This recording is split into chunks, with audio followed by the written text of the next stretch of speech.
مسلمان جب آئے تو مسلمانوں کے امیر کی طرف سے اعلان تھا کہ جو بندہ یہاں پر فدیہ دے گا، ٹیکس دے کر رہے گا، اس کی جان کی، مال کی، عزت کی، اس کے گھر کی حفاظت مسلمانوں کے ذمہ ہوگی۔ صرف مسلمانوں کی نہیں، بیت المقدس کے اندر مسلمانوں کی حکمرانی تھی۔ اعلان یہ تھا کہ اگر کسی عیسائی کو کوئی مسلمان زیادتی کا نشانہ بناتا ہے تو مسلمان کو سزا ملے گی۔ مکمل عدل و انصاف کا ہم ماحول یہاں پر قائم کریں گے۔ لیکن جب عیسائی آئے تو اپنے ان لوگوں کے جو عزائم تھے، ان لوگوں نے کسی عورت کو نہیں دیکھا، کسی بچے کو نہیں دیکھا، کسی بوڑھے کو نہیں دیکھا، جو سامنے آیا اسے بس قتل کرتے گئے۔ عیسائی مورخ لکھتا ہے کہ جب عیسائی صلیبی جرنیل بیت المقدس میں داخل ہوئے تو ان کے گھوڑے گھٹنوں تک خون میں لت پت تھے، ہر طرف لاشیں ہی لاشیں بکھری ہوئی تھی، مسلمانوں کو دفنانے والا کوئی نہیں تھا۔ اور عیسائی کہتے ہیں، عیسائی تاریخ دان کہتے ہیں، ان کی جو کتب ہیں تاریخ کی، ہسٹری کی، ان کے مطابق 70,000 مسلمانوں کو عیسائیوں نے بیت المقدس میں شہید کیا۔ 70,000 مسلمانوں کو شہید کیا۔ یہ ہے عیسائیوں کا عقیدہ، عیسائیوں کا مذہب۔ آج ہم جہاد کی بات کرتے ہیں تو لوگ کہتے ہیں کہ جہاد ایک سختی والا معاملہ ہے، تو اسلام تنگ نظری کا مذہب ہے، تو یہ جہاد تو بڑی سخت چیز ہے۔ عیسائیت یہ ہے کہ تمہارے سامنے کوئی بچہ ہے، بوڑھا ہے، جوان ہے، عورت ہے، قتل کر دو، کوئی معافی نہیں۔ اسلام کیا کہتا ہے؟ نبی اکرم صلی اللہ علیہ وسلم نے صحابہ کرام کو روانہ کیا، فلاں علاقے میں جانا ہے جنگ کرنے کے لیے، علاقہ فتح کرنا ہے۔ طریقہ کار کیا ہے؟ بتایا کہ وہاں پر جاؤ، جا کر پہلے انہیں اسلام کی دعوت دو کہ اسلام قبول کر لو، ہم تمہیں کچھ نہیں کہیں گے، تم ہمارے بھائی بن جاؤ گے، تو اس علاقے میں تم رہو گے، کوئی پابندی، کوئی پریشانی نہیں ہوگی ہماری طرف سے۔ اسلام کی دعوت دو۔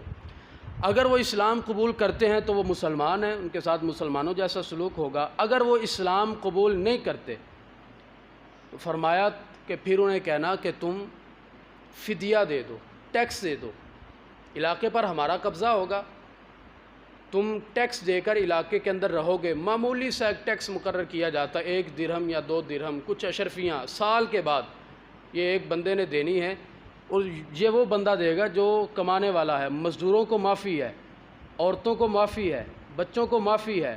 جو کاروبار کرنے والا بندہ ہے، کاروبار کے لحاظ سے اس پر ٹیکس رکھا گیا، اسلام کہتا ہے۔ پھر ٹیکس نہیں دیتے، فرمایا کہ پھر ہم تمہارے ساتھ جنگ کریں گے۔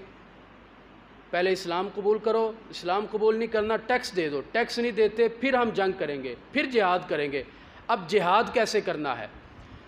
فرمایا کہ بوڑھے بندے کے ساتھ تم لوگوں نے جنگ نہیں کرنی، جو بزرگ ہوگا، بوڑھا ہوگا، اسے معافی ہے، اس کے اوپر کوئی مسلمان تلوار نہیں اٹھائے گا۔ جو عورت ہوگی اس کے اوپر تلوار نہیں اٹھانی، کسی بچے کے اوپر تلوار نہیں اٹھانی، نہ بوڑھے کو تکلیف دینی ہے، نہ عورت کو تکلیف دینی ہے، نہ کسی بچے کو تکلیف دینی ہے۔ حتیٰ کہ یہاں تک فرمایا کہ اگر وہاں پر کھیت ہیں، وہاں پر فصلیں لگی ہوئی ہیں تو کسی فصل کو نقصان نہیں پہنچانا۔ یہ ہے اسلام کہ اگر مسلمان جہاد کے لیے جاتے ہیں تو فرمایا کہ وہاں پر عورتیں، بچے، بوڑھے تو ایک طرف، وہاں پر فصلوں کو نقصان نہیں پہنچانا، جانوروں کو نقصان نہیں پہنچانا۔ اس قدر حدود و قیود کے ساتھ اسلام اگر جہاد کرنے کا حکم دے تو لوگ کہتے ہیں کہ یہ بڑا سخت مذہب ہے۔ اور دوسری طرف بیت المقدس کے اندر 70,000 مسلمانوں کو عورتوں، بچوں اور بوڑھوں سمیت قتل کر دیا جاتا ہے، شہید کر دیا جاتا ہے، خون کی نہریں وہاں پر جاری کر دی جاتی ہیں۔ لیکن پھر بھی کافر تو کافر ہیں، ہمیں کافروں سے کیا گلہ؟ اقبال کہتا ہے مجھے تو گلہ تجھ سے ہے، یورپ سے نہیں ہے۔ ہم کافروں سے کیا گلہ کریں؟ مسلمان کہلوانے والے لوگ ہمیں کہتے ہیں جی آپ جہاد کی بات کرتے ہیں، یہ تو قتل و غارت ہے، آپ قتل کی دعوت دیتے ہیں۔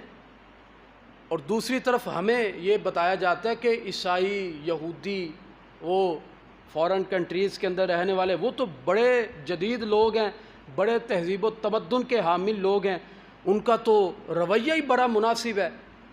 ان کا رویہ کیا ہے؟ ان کی تاریخ پڑھ کے دیکھو۔ جو 70,000 لوگوں کو، عورتوں، بچوں کو قتل کر دیتے ہیں بے دردی کے ساتھ، وہ تو ماڈرن ہیں، اور جو جہاد کی بات کرتے ہیں وہ دہشت گرد ہیں۔ تو جہاد دہشت گردی نہیں۔ اگر کوئی بندہ اپنے ذاتی مفاد کے لیے کسی کو قتل کرتا ہے تو یہ غلط ہے، اسے دہشت گردی کہہ سکتے ہیں۔ اور اس کے بارے میں تو اتنی سخت وعید ہے، نبی اکرم صلی اللہ علیہ وسلم نے فرمایا کہ تم میں سے کوئی بندہ اپنے مومن بھائی کو اپنے ہتھیار سے ڈرا بھی نہیں سکتا۔ قتل کرنا تو دور کی بات ہے، کسی مسلمان کو ڈرانے کے لیے اگر کوئی بندہ ہتھیار ظاہر کرتا ہے، پہلے تو تلواریں نیزے تھے، اگر کوئی بندہ پستول کے ساتھ کسی بندے کو صرف ڈراتا ہے، یہ بھی حرام ہے۔ تو جو مذہب کسی کو ڈرانے کی اجازت نہیں دیتا، وہ قتل کرنے کی اجازت کیسے دے سکتا ہے؟ تو یہ وجہ ہے کہ لوگ اسلام کی اصل تصویر کو پس پشت ڈال دیتے ہیں اور کہتے نہیں جی اسلام تو دہشت گرد مذہب ہے، جہاد یہ تو دہشت گردی ہے۔